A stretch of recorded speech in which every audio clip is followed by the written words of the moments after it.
तव्हां ॾिसी रहिया आहियो हक़सत न्यूज़। नाज़रीन तव्हां सां ख़बर शामिल कंदा हलूं। जाती खान जाते वफ़ाक हुकूमत मूजिब छंछर ऐं आचर ते कोरोना बेकाबू जाती शहर में असिस्टेंट कमिश्नर जूं कार्रवाइयूं। स्मार्ट लॉकडाउन ते अमल दरामद न कंदड़ केतिराई होटलनि वारा ऐं दुकानदार गिरफ़्तार ऐं केतिरनि ई होटलनि मालिकनि पेट्रोल पंप वारनि खां ॾंड वसूल कया विया।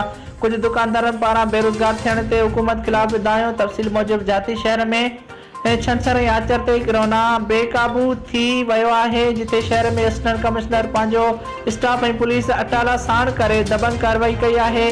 स्मार्ट लॉकडाउन ते अमल दरामद न कंदड़नि ख़िलाफ़ केतिरनि ई होटलनि वारनि खे दुकानदारनि खे गिरफ़्तार कयो वियो आहे। बाद में केतिरनि ई होटल मालिकनि ऐं पेट्रोल पंप वारनि खां ॾिनल ॾंड वसूल कया विया ऐं उन्हनि खे वारंटी ॾियण बैदि खेनि आज़ादु कयो वियो आहे। जॾहिं त कुझु दुकानदार बेरोज़गार थियण ते हुकूमत ख़िलाफ़ दावो कंदे नज़र अची रहिया आहिनि। वाज़ी रहे त असिस्टेंट कमिश्नर हुकूमत पारां हफ़्ते में 2 ॾींहं लॉकडाउन करे बेरोज़गार थींदड़ ग़रीब पोरियतुनि ऐं मायूसी छायल आहे।